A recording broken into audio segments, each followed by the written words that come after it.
Hey guys, my name is Mark from jazzguitarsons.net. Welcome to this video on how to play chord melody on standards. So this is more of an overview video as described in a broader approach, which is, hey, we have these stages we could replicate on several standards, and that would be the third stage. So we've been talking about autumn leaves, and there's a lot of resources online and in books and in DVDs from various instructors and people that have built chord melodies. So I do recommend actually students using the Coaching the Accelerator to go and look into my own arrangement of it, or something I will provide, because it gives you something that is a standalone that stood the test of time in ways that the melody is clear, the chords are not too many or too few, the fingerings are clear and described. So you can also build your own chord melodies by looking just at the melody of the song and the chords and trying to combine them both. But actually it's much simpler when you're just started to learn something that's prefab. Now, that said, a few tips.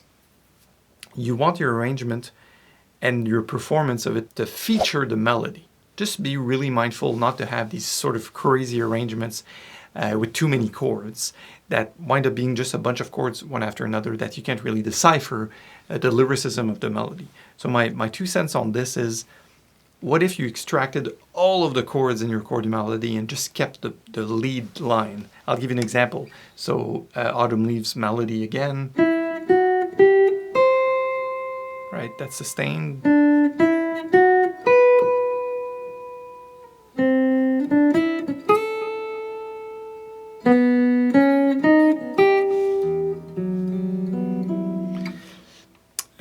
With an accompaniment, what I could do is add something that still features that melody. So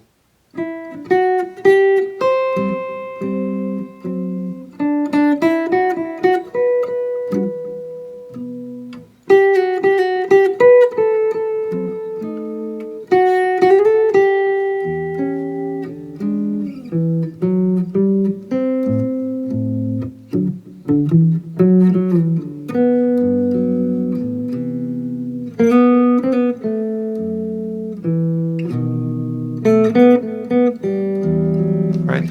So the point being not to overwhelm the ears with too many chords under it. So you can play chords, but that will accompany rather than distract from.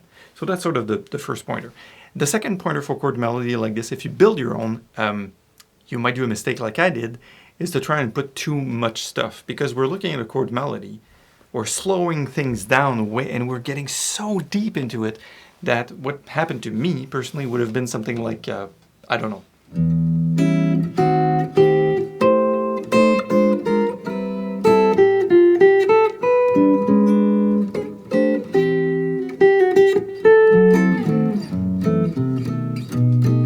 Right, and I'm just sort of spitballing, but I made something that was so huge and so big that I went to a jam. It's like, all right, let's play Autumn Leaves, guys. And guys like 1, 2, 1, 2, 3, and then it just fell apart because I couldn't keep up. So that's the second pointer is, well, just make sure that you can perform it in time, meaning don't put too much stuff in the grocery bag. Don't put too many chords, maybe less than that. Yeah, a little less, even that's fine. That's just fine, right? That's my approach, meaning maintain the integrity, again, integrity of the melody, and make sure you can play it in time.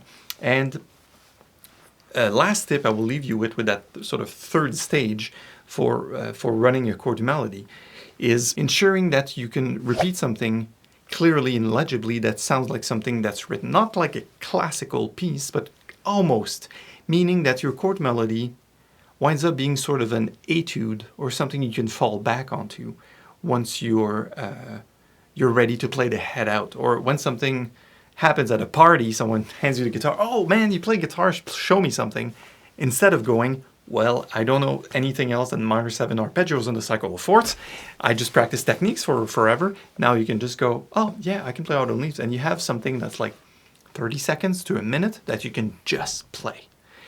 Ideally, you would have this so well ingrained that I could wake you up in the middle of the night, hand you the guitar and go, play me the tune, and then you play the tune. Right, makes sense, right? Sitting here in my studio, say, yeah, I've been doing this online for 13 years now. Like, I still sit here and tell you guys to go and learn the song. How about that? That's pretty crazy, right? So not only that, it gives you confidence that you can play the tune, but also after you're done your chorus of, say, chord melody on Autumn Leaves, you might decide to launch into just a little bit a course of accompanying, or maybe you sing with it, or someone else will sing with it, or solo with it. And then you might feel confident enough to go in and maybe solo a little bit. Or perhaps you can do your chord melody and then cue Band in a Box, 1, 2, 3, 4, and then solo for a course, and that's it. And people at the party are like, wow, you know, he really improved his guitar chops. That's amazing, right? So those are just things to keep in mind while you are attempting to learn standards, that learning the chord melody is but one piece of a larger puzzle.